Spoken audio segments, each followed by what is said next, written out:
We've got Dalvin Cook, who is officially playing on Sunday here, Laura. He is off the injury report. He got banged up a little bit last week in that game for the Vikings. Didn't have his best total effort, but he should be good to go on Sunday without any restrictions whatsoever. Daniel Jones for the Giants now officially doubtful to play because of a hamstring injury. This happened, of course, as we know, last week against the Bengals. Should see more of Colt McCoy as the starter on Sunday. And for the Giants, you got to be cautious here with Daniel Jones. 3 straight solid performances for him for the most part during that 3-game winning streak for the Giants. And then finally, Tua Tagovailoa is officially questionable to play on Sunday for the Dolphins. This team feels very comfortable, as we know, with Ryan Fitzpatrick. It's a thumb injury for Tua. Brian Flores, our head coach, said they're going to figure out their decision this afternoon, but won't tell any of us.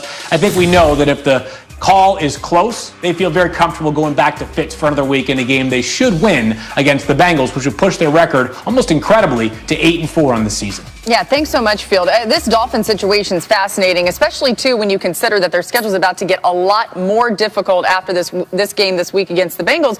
But, Marcus, why is Tua sort of built to handle this type of situation in the quarterback room? Yeah, El Boogie, you and I covered Tua while he was at Alabama, and we kind of have a real good understanding of his makeup. You even more so because you reported on him for so long. But to think of a young player in this situation to get a job, be pulled, and then Fitzpatrick reinserted as the starting quarterback, sometimes that could derail your train of thought. It can make you question about who you are as a football player. And I just feel like in Tua's case, that's not what the situation is going to be. If you know any history about his family, bringing him up to be tough-minded, have a strong mentality, but also the way he played at Alabama, playing for Nick Saban, playing in a college where if you're not good enough, you won't play. So Tua is no stranger to trying to decide and determine what's best for the team. And when he comes back, when he's reinserted as the starting quarterback, I don't expect him to have a ebb and flow up and down. I expect him to be a consistently good football player moving forward. But his mentality is strong. The Dolphins, Miami, all of your faithful and fans understand that this kid's makeup has prepared him to go through this particular situation that he's in now. He'll be fine when he comes out on the other end of it. Yeah, he's unshakable, and he's somebody that I think, too, is just very thankful to be able to play football at the level that he's able to play right now, considering his injury history. Let's get to another huge game this week, this one in the NFC West, and maybe a bounce-back opportunity for either Kyler Murray or Jared Goff. Both of these quarterbacks have struggled. We heard Sean McVay challenging Jared Goff to be better, take care of the football better, and some have wondered, are people figuring out this Cardinals offense and what Kyler Murray can do, finding ways to limit him, specifically really good defensive minds against the Cardinals, seemingly have them figured out. Now, that didn't stop me from picking the Cardinals, but I'm the only one here doing it, so if I'm wrong, then we'll forget this ever happened. But Marcus, Ryan, and Mina all on the Rams. So let's begin with you, Marcus, here. What do the Rams need out of Goff this week? To be consistent, like to play above average when things aren't going as scripted. My biggest concern, and we've been in text chats about Jared Goff, and we're trying to figure out, like, who is this dude? And the fact that we're trying to figure out who this dude is the problem. Jared Goff needs to have a consistency in play when Sean McVay isn't dialing up the best plays for him to run, when people aren't running wide open, when the jet sweep motion is not fooling defenders to vacate areas for him to throw the football in. He needs to have an improvisational skill to his game. He needs to be able to go off schedule, off kilter, and continue to make plays, and even bail Sean McVay out at times when he's not at his best calling plays and trying to diagram and get defenses in a bad way. I don't trust Jared Goff yet, y'all. I have not seen Jared Goff play at a consistent level enough when things aren't going perfectly right for him to have success and for this team to be where they need to go. That's where I am with it, Els. And that's me. I know other people think Jared Goff is a really good quarterback, which I think he's really good. He's above average when he's on and everything is working in perfect unison. But when anything else obstructs that, he has a problem. Marcus, you're absolutely right. He's streaky. He's coming off of his worst game of the season. But I'll add, Kyler Murray has also struggled a bit as of late.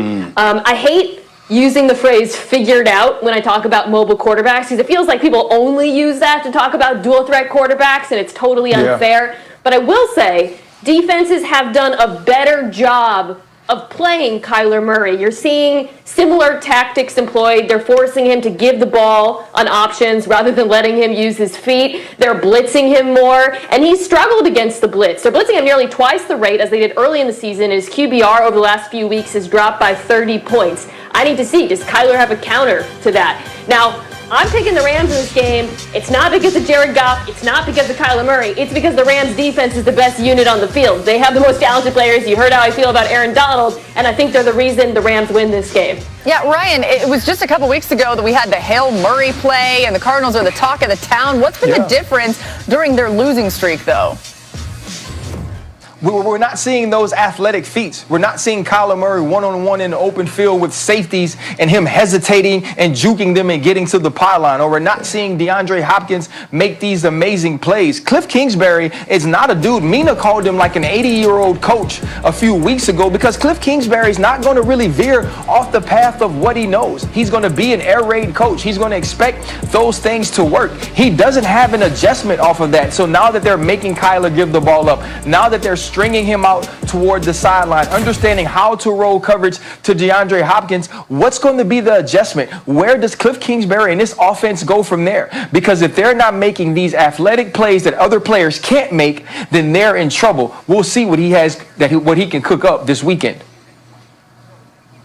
Both of you all make great points. And Els, you remember when Kyler was coming out of college, this was my particular concern, right? We've seen so many quarterbacks with the athletic ability and come in the league and set it on fire. Look at Lamar Jackson. We can't help but add him into this. Like, at some point, teams are going to force you to beat them from the pocket. Like, I can't say it enough. And I know that it's not popular anymore, but at some point you're going to have to operate from the pocket to win games. And Kyler has to do that because teams are playing them that way. We've told you it's V Week here at ESPN. We shared Stuart Scott's great SB speech earlier in the show. Mark, it's time for one more thing before we go. Yeah, I was thinking about it, and obviously people have known Stuart Scott longer than I have, but I want to say this because it's something that I've thought about 1,000 times when we've talked about Stuart Scott. We come on this show, NFL Live, and we have a good time. We laugh. We throw out cool cliches and movies.